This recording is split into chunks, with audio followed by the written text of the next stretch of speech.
Hello everybody, welcome to today's video. I hope you enjoy, so let's get started.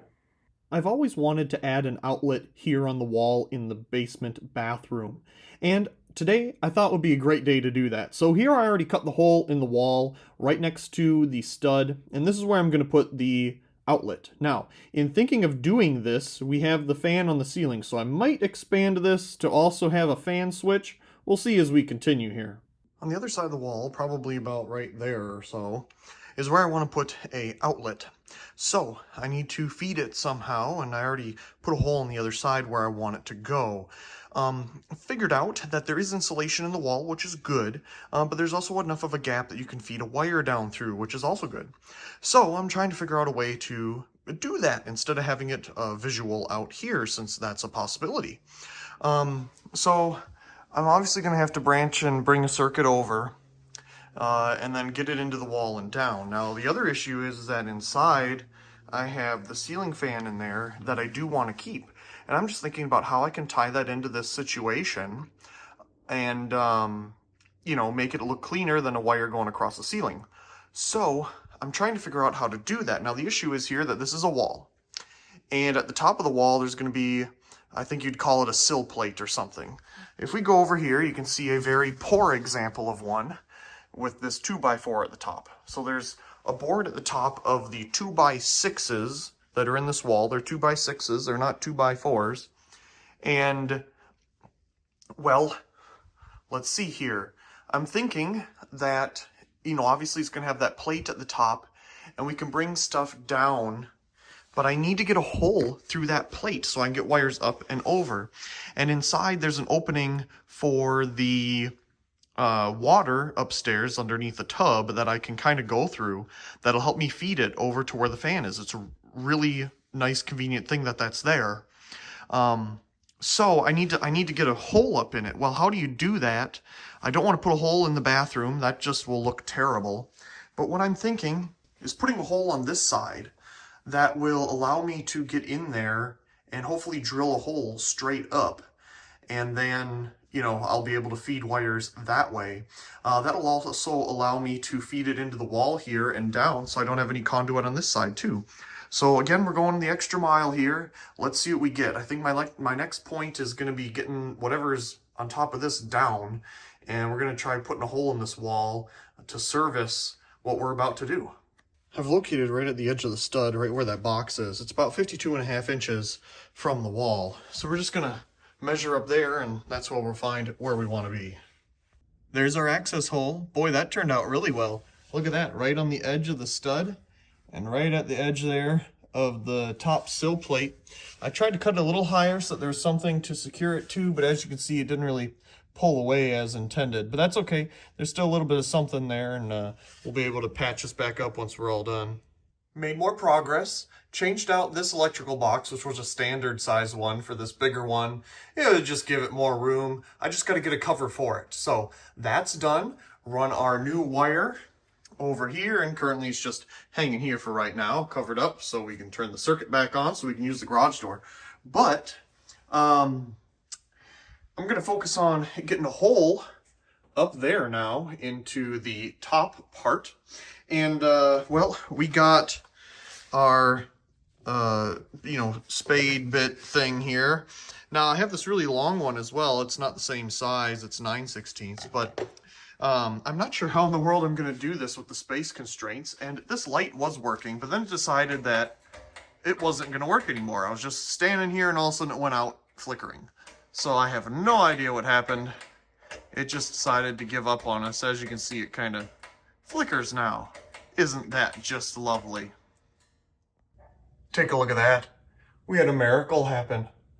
It found its way home. Now to take this down. Just heard a bang. I was inside, came out, and this is on the ground. I have no idea how this happened. It just literally happened. I heard a bang. The sockets are fine. I've never had this happen before. Well, the tube did contain the problem, but that's really sad. I wonder if, like, thermalness of it cooling down or something made it come loose. I don't know. How bizarre. And it even broke the plastic thing. Huh. That is something else. Okay then. Big Sadness has been cleaned up, and I'm not going to put a bulb in there until I, well, get another one and then put zip ties around it. This one appears to be fine. I have no idea what happened here. The only thing I could think of is that while messing around with that, maybe there was vibrations and the bulb worked loose or something. But when I had a bulb in here without the cover on it, for all that time, there was never any issues. I don't know, it must have worked its way out, or I didn't have it in all the way. Something. So anyway, I'll get a new colored tube for it, and a new bulb. I got plenty. And I'll put zip ties around it to be extra safe. Okay, we're done with that stuff, and as you can see here, we finally have a cover for the outlet, and that's all buttoned up. Went to the Home Cheapo and picked up that cover there. We got the wire working its way around here. Put it up there with clips because there is a board up there, so there is a little bit of something behind it to hold, and that's going to come across here naturally. Got our electrical box for in the bathroom. Went with metal. I didn't like any of the plastic ones. I never do. Got a cover for it. Not sure what way I'm going to put it yet. We'll determine that once I start doing it. I ended up picking up a nicer 15 amp outlet. I was going to put a 20 amp one in there like I have here, but it has a little notch. And the circuit isn't made for 20 amp anyway. I just don't want anyone plugging anything in like that. Not that anyone is plugging in anything like that, but just to make it uniform. We got the same exact thing, but in 15 amp form. It wasn't that much more, so whatever. And last but not least, we got our wire naturally. This is our 3 wire with ground, as you can see. And then our just regular here. I need a little bit of this to come down, and then this to go back up to the fan. Now, the reason I use this is because we have the red for the light. If we want to ever hook that up separately, obviously just change the plate, put different switches in. If I put an NCON there, my idea is to have a separate control for it off to the side, you know, on the with the little transformer in it, and I'll just run a wire to that. But that's all future stuff, so I'm not going to worry about that right now. And then let's see here. So that's our wire. I think what I was going to comment about this is that, okay, this was like $37 for 50 feet. You could have got 25 feet for like $30 or something. Might as well pay the $7 more and get double. How ridiculous is that? Same story with this. If you were to get 25 feet of this, it was 55. If you want to get 50, double the length, 66. Might as well just get double, and then I have it around. Now, I don't know why they changed this to blue. It used to be white, just like this, but, you know, 3 instead of 2. I have no idea. Anyway, I thought I'm there. Might as well pick it up. At least we have it for the future, I guess. Got the wires all fed through. Comes across. And there we go. Now to get our box installed. Looking good. Okay, so let's recap and see the final product. So I did end up putting a bulb back in here so that I would have some light. I'll be getting another colored tube cover here pretty soon, hopefully. So anyway, we got our bigger electrical box here with our outlet. It's nice it doesn't have to have that adapter on it to plug more things in, since now the speaker has its own outlet over there. So of course then our wire comes across over here, curves along, and finds its way over to our new outlet here. Let me get over here. So there it is. So we have our regular box behind it, and then our extender box here on the front. So our extender box accepts our wire in, and then of course we have our plug for the speaker, and then that goes to the regular box behind it, which then feeds the wire down to our plug, which is right in that area. And of course, we got our hole patched back up here a little bit for right now. That fit back in there nicely. And of course we had our hole for the wire to go up to the ceiling fan. So that's what it is out here. And inside we'll find our wonderful switch and outlet. So I'm super happy with this. As you can see, we have the switch on the right and the outlet on the left. So the switch does the ceiling fan. Now I'm going to modify this a little bit here today still. One of the things that I want to do is put the pancake box flush into the ceiling as it should be. So I'm going to cut a hole up there and get the pancake box up where it needs to go instead of being like this. But the other reason that I'm going to do that is I think I'm going to change it over to this little Emerson here. I had this at work at our original location a couple of years ago now, and it moved with us, and I found it in our storage, and I was like, oh, I'll take that back home and maybe find a home for it. So I think it'll go well in here, having a little bit of something different than just pure white. You know, everything's white, white, white, you know. Anyway, something a little bit different, a little bit eye-catching. And I think this will be perfect. It doesn't have a light on it. Don't really need one. You have 400 watt of equivalent light right here, you know, while you're over here. So, and you have the window during the day, naturally. Anyway, that is the fan that I'm liking to put up today. And it does have a control here that I made up. That it's 4-speed. It came with it. This was new in box at the thrift store, as you can see originally. But I want to try it with a variable speed control first, to try to get a wide variety of speeds, because I think a really nice aesthetic low would look really cool here. My original idea was to center it in such a way so I can get an Encon in here. But the problem with that is that, as you see out here, it sits a little low. And I feel that it's fine for this situation, kind of cozy, close, whatever, but I think something higher, like one of these that can be mounted a little bit more flush, would be a wonderful idea. So, and there's nothing wrong with variety. We're going to get this Emerson installed and get that pancake box in place. And returning our attention back to the switch here, of course, I'll get a different plate if I do go with this control. But if I put a variable speed on there, then I could just reuse the same plate. We'll try that first and just see. And of course we have our outlet, and there's already something plugged into it, as you can see. If we follow it up, it's one of these can uplight things. And we just have a Philips bulb inside there, Philips Hue bulb, just like the bathroom upstairs. So this is on at certain times of the day, in the evening, night, midnight, all that baloney. You know, it changes its brightness. And that allowed me to put a dimmer bulb in the little nightlight here. I originally got rid of it altogether, but I missed it.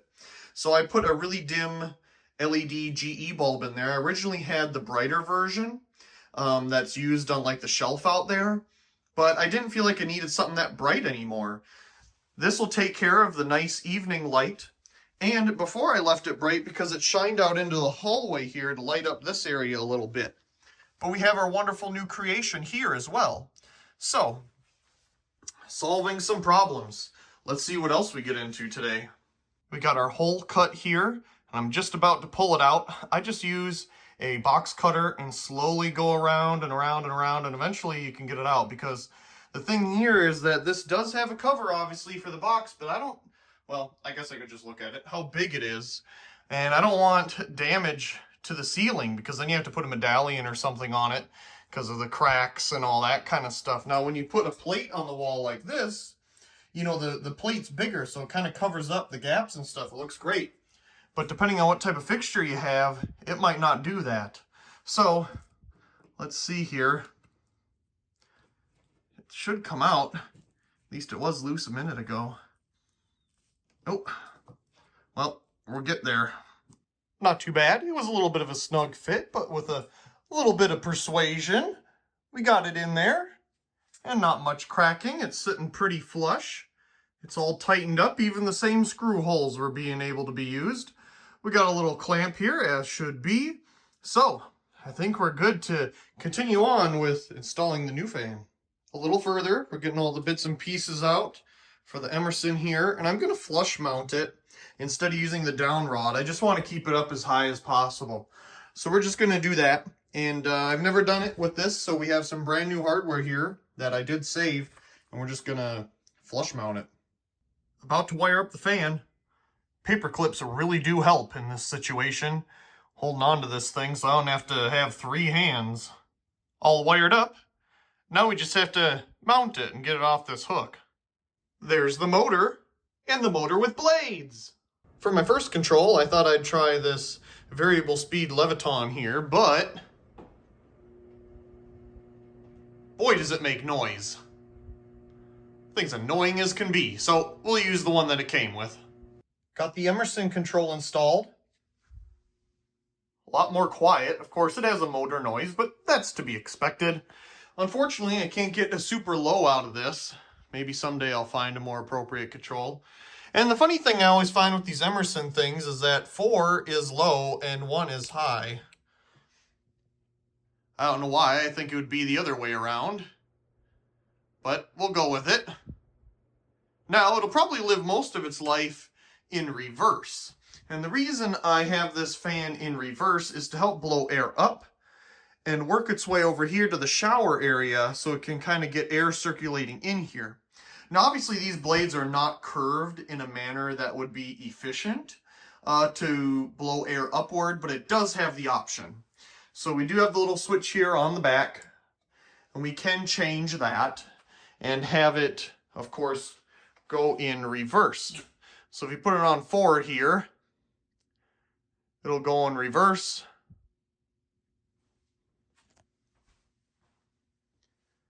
And then it'll get somewhat of a breeze, I'd assume, up and over and into the shower area here, which has really helped. It really does keep mold and mildew at bay. Like you can see, I've had that other fan on constantly forever, and we've never had to clean up top here or wherever. I mean, obviously, you know, shower, you got to clean that, but it's kept it all away, so it's really been working. This is really nice to have finally installed. Now, it's just time to clean this whole mess up. And, of course, we need to get an appropriate cover for this. Really happy with how this all turned out. And our all-new cover. Now we're really in business. I have this really cool 80-watt mercury vapor electronically ballasted area light here.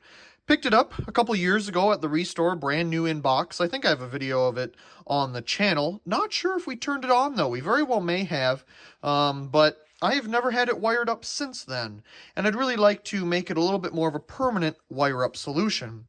Now, the problem here is that the wire comes out the back, these little wires here. I literally just took these 2 screws off before starting the camera, as I'd like to put a hole right here and use one of these to feed a wire through. And here's a little peek at the ballast inside. See, there is a fuse there for safety and all the other components. Pretty cool. So, I'm going to try my best to get a hole drilled in here in this very thin metal. And hopefully, the next clip will actually have a wire on this thing. And now it has a cord on it. That worked out well. Got the hole drilled out. Got our little cord restraint thing here. And it's all wired up inside. Now we just got a really yellow cord with it. Why not? And now it has found a home where the Regent 70-watt high-pressure sodium fixture was. That has since been moved over there, since it can be mounted on a skinnier board. The problem with this fixture is that it kind of has this flange that doesn't really fit on anything. So I put a screw in the top first to hold it there temporarily, and then got some actual screws in there, and this thing isn't going anywhere. So I think we're ready to test some 80-watt mercury vapor bulbs. So those videos will be coming. The broken yellow tube is going to get a second life as a 15-watt tube cover. As you can see here, got it cut down to a useful length. Had to trim it a little bit more than what I originally measured, but that's okay. Here's the bulb, and that's where it's going. As you can see, I already got a zip tie there ready to go. There it is in its new home on the left here. Pretty nice. I'm glad that it was at least still somewhat usable. We'll have to do the same thing with that fixture, well, once I get a new tube. I might do it with the other ones too. I just want to be safe about it. That was really sad. But again, I'm happy that it could be reused. It has a warm white tube in it. I think that pairs well with the yellow. This one's T8, so who knows if I'll ever put one on there. I could get another T12 bulb, but the difference is good. Got the second board up beneath the big one here. Thinking of putting some PL fluorescent fixtures on here. I mean, this globe is here in the middle of the picture, but I have some in boxes that have never really been out, or I don't know if I've even made videos of. I think I have, but anyway, these two here I don't think I've ever had videos. This is an 18-watt U-shaped bulb with a 4-pin plug at the end. Uses the same plug as a circle line, for example. And this is a 9-watt PL fixture from Lights of America. Nothing too special about it, just one of their weird, totally plastic offerings. Got the workbench pretty much cleaned up. Happy about that. Of course, there's little things here and there. Those are little projects. We're still working on them. Anyway, it's cleaned up. And we got some mercury vapor bulbs on the shelf instead of sitting around. Boy, you can walk over here again. Ain't that something? Move some things around up there. We got the heat fan on. It's not that hot out here. It's actually 52, but it certainly feels like a heat wave. Feels nice. It's a cool wave, I guess, not a cold wave. And yeah, just got some things put away, some things on the wall, some bulbs up high. And you can see our different other projects we've done.